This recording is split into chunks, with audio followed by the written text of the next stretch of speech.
Gaman begins with a group of travelers caught in a night of uncertainty. The buses have stopped, and the darkness is so deep that the passengers cannot tell where the road is or whether a road is there at all. They wait and watch because there is no safe or obvious action left to take. Their waiting carries several kinds of weight: memories of a homeland, the fear of what authority may demand, and the responsibility of keeping children close. The title suggests patience and endurance, but the poem also asks what this endurance costs the people who must practice it.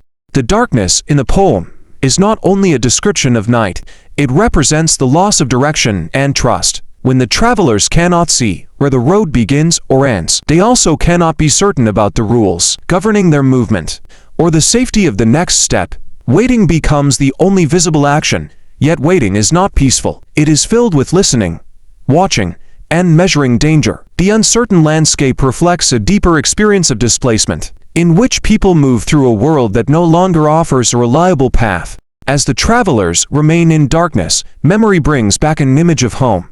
They remember orchards filled with fruit and trees that bend under the weight of apples before rising again. The trees suggest both abundance and resilience. They can carry a burden without breaking, and they can recover after bending. This memory gives the travelers a picture of strength while the present leaves them stranded. Home is therefore not only a place on a map, it is also a remembered landscape that continues to live inside the people who have been forced to wait elsewhere. The image of the orchard changes when the apple is seen as pockmarked and touched by rot. A surface that once suggested health now contains hidden damage. The apple becomes a way to think about harm that may not be noticed from far away. Families and communities can appear whole while fear, humiliation, or injury remains underneath. This does not turn the image into horror. It makes the reader look more carefully. The poem suggests that suffering can be quiet, concealed, and difficult to name, especially when people have learned to survive by remaining controlled. The travelers remember reaching a boat anchored in San Francisco Bay. A boat normally suggests departure and movement, but this one sways in place for hours. The image repeats the experience of the buses. Travel has begun, yet progress is suspended. Water and darkness make the waiting feel unstable. While the city beyond the bay offers no immediate answer, the boat becomes a temporary holding place where people are neither fully at home nor safely arrived. Its motion is small, circular, and exhausting, like a hope that cannot yet find a shore. Men in uniform appear ready to turn the traveler's arrival into an investigation. Their questions are not neutral because the authority behind them determines who must explain themselves. The travelers measure every word, aware that the wrong answer may create new danger. The poem shows how a journey can become an examination when people in power decide who belongs and who must prove a right to enter. The scene is presented without graphic violence, but its pressure is clear.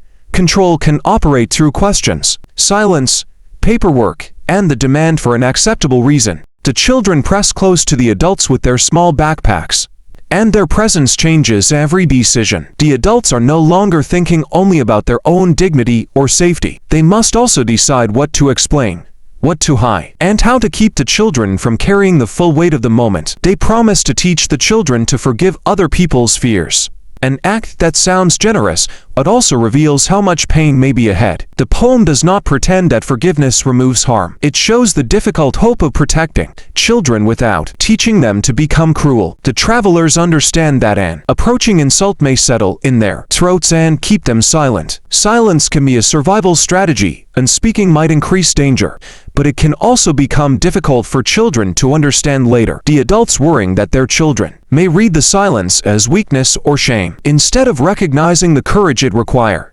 Even so, the travelers try to show grace while carrying exhaustion, anger, and fear. Their grace is not simple forgiveness or passive acceptance. It is a disciplined attempt to protect human dignity in a situation that tries to take it away. The poem returns to the stopped buses and the darkness that hides the road. The travelers wait and watch because they are still trying to survive the uncertainty around them. Gaman becomes both a name for endurance and a question about endurance's limits. Patience may protect a family in one moment, but prolonged silence can also carry an unspoken wound into the future.